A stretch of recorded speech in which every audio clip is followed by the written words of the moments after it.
I follow up? Yes, sir. Yes, Dr. Gallen. Yes, I appreciate the question by Dr. Carp and definitely the response of the superintendent and Mr. Skirdo. I want to pivot to the opposite side of the academic spectrum. I know we are about acceleration and really providing an opportunity for advanced learning for students, but it's not lost on any of us that we have a significant, large population of students who sit on the margins of fragility. I know this was a conversation that has been had from March through June, which we anticipated even the matter being exacerbated even more during the summer slide. I think it's not lost on us that the reality of the conundrum that we faced during the first 2 weeks is actually a loss of learning for 10 days. No matter how you cut it, knowing that the face to face is the most practical, the most beneficial, the most ideal learning environment for our students. But that was exacerbated even more so with some of the uh, matters that affected us with K 12.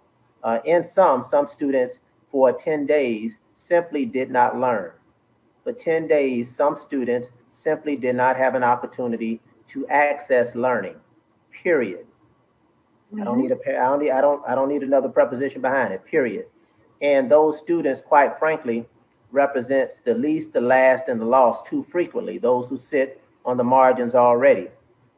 Is there a plan for some reparation and restoration to those particular student populations?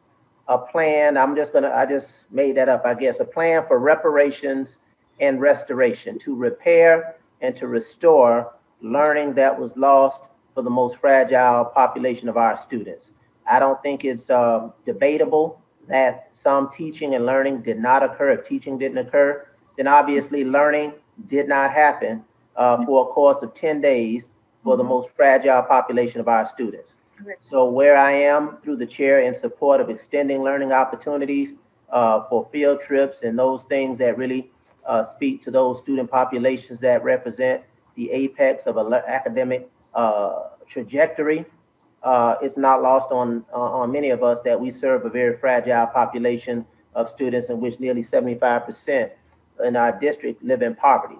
So I understand that you have to have a vision, you have to have goals, but at the end of the day, is there a plan that really speaks to restoration and reparation for the 10 days of lost instruction to our most fragile student population? I.e., is I ready online right now for every student? Do they have access for every student? I'm going to say that again. Emphasis: every student. Every student. I asked the question previously about every custodian and every bus driver being trained. I got an answer, but sometimes those answers don't match with the reality in the field, and I'll come back to that later. But every student having access. So, is there a plan for reparation and restoration for those students who represent the least, the last, and the lost in our academic world, and quite frankly, in the urban core? Through the chair. Through the chair, Madam Chair, may I? Yes, ma'am. So, widening achievement gaps have been a concern nationally and globally since school closed. And to that end, Mr. Carvalho was very emphatic on making sure that even before August 31st, that we were delivering intervention and providing students with the remediation and the necessary instruction that they needed to mitigate those widening gaps. You might remember, I believe we did a presentation to the board on securing opportunities for students, the SOAR program over the summer. I don't have that data readily in front of me. I believe we transmitted it to the board. I'll be happy to retransmit it. We had tens of thousands of students that participated in SOAR over the summer. So that I would say that that was the first phase, if you will, of ensuring that we are attempting to close widening achievement gaps that are a result of school closures globally. In addition to that, we had to make this assurance that Dr. Steve Gallen is referencing in the reopening plan to the state. And so in the reopening plan to the state, there were 7 assurances, and the assurance number 6 was progress monitoring. I believe that Dr. Gallen actually just asked about iReady. The iReady window opened today. It's open, I believe, I want to say for 2 weeks, whereby we diagnose all of the students. It's very surgical, the work of teachers, as we all of us that are former teachers understand. In order to treat widening gaps, we have to understand where those gaps are so that the teachers can then deliver instruction and intervention to mitigate and remediate those gaps. And that's phase one of that has always been, as part of the school improvement process, diagnosing and progress monitoring, which is an assurance that we made to the state. In addition to that, the reopening plan requires us to provide services to students that are vulnerable populations, whether they're ESC students, whether they're English language learners, whether they're students of migrant workers, homeless, students with disabilities, students in foster care, etc. And so all of that is part of the school improvement process, as well as the larger diagnosing of students so that we can provide interventions in their remedial classes, whether they're occurring in brick and mortar or whether they're occurring in a virtual modality. Thank you, Madam Chair. Follow up? Yes, please. Yes, Mr. Izquierdo, I definitely appreciate the narrative and, quite frankly, the body of work that was done through the superintendent with the leadership of this board and obviously everybody that was involved.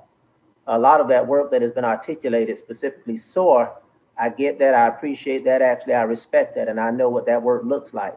My specific question really spoke to the post August 31st following the K through 12, and I know you referenced the reopening plan several times, and I understand that that is a part of that reopening plan, but I still have some questions about that as well, because that reopening plan had K-12 embedded in it. That reopening plan was represented to have K-12 as one of two mandated programs, which it was not. That reopening plan had some other things that were inconsistent, and quite frankly, one of the most critical elements of that reopening plan was a disaster for the first 10 days for our students. So I asked a question specifically about post 10 days about reparations and restoration, and you're correct. The iReady window has opened, and that's for the diagnostic. But the diagnostic is part of that particular process of progress monitoring.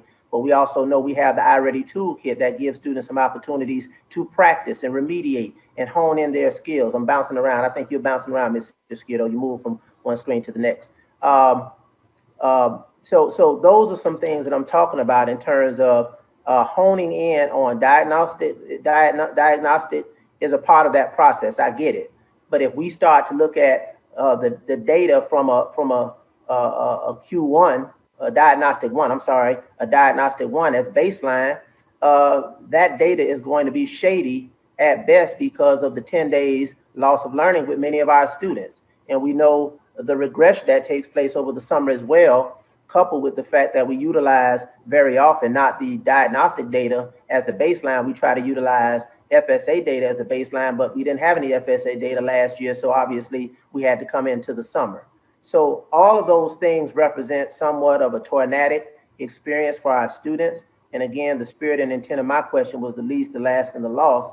And I'm saying plan of action. Is there a targeted, specific, differentiated plan of action in light of what happened during the first 2 weeks for reparation and restoration? If the diagnostic is a part of that plan, I hear you, but the diagnostic is a part of a plan for every student. Every student is going to be involved in the diagnostic throughout the district, as I understand it. It's not just some students. We're going to progress monitor all students, correct? In some shape, form, or fashion. So it's not, I'm talking about something that's segregated to that population of students that we know represent the least, the last, and the lost. And is there a plan either existing now for them, or is there a plan that's being contemplated that takes a deeper dive? Because again, I know the reopening plan has certain elements in it. Certain elements were represented to be required and mandated. K-12 was one that was represented in that way. And we understand that that was not the case. So I don't really want to go toward the reopening plan submitted to the state at this particular point. I'm looking at a district plan that's going to drive certain things at the local level for our targeted population of students, in light of us being one of 67 counties, but one that has had one of the most challenging openings across the state. Through the chair.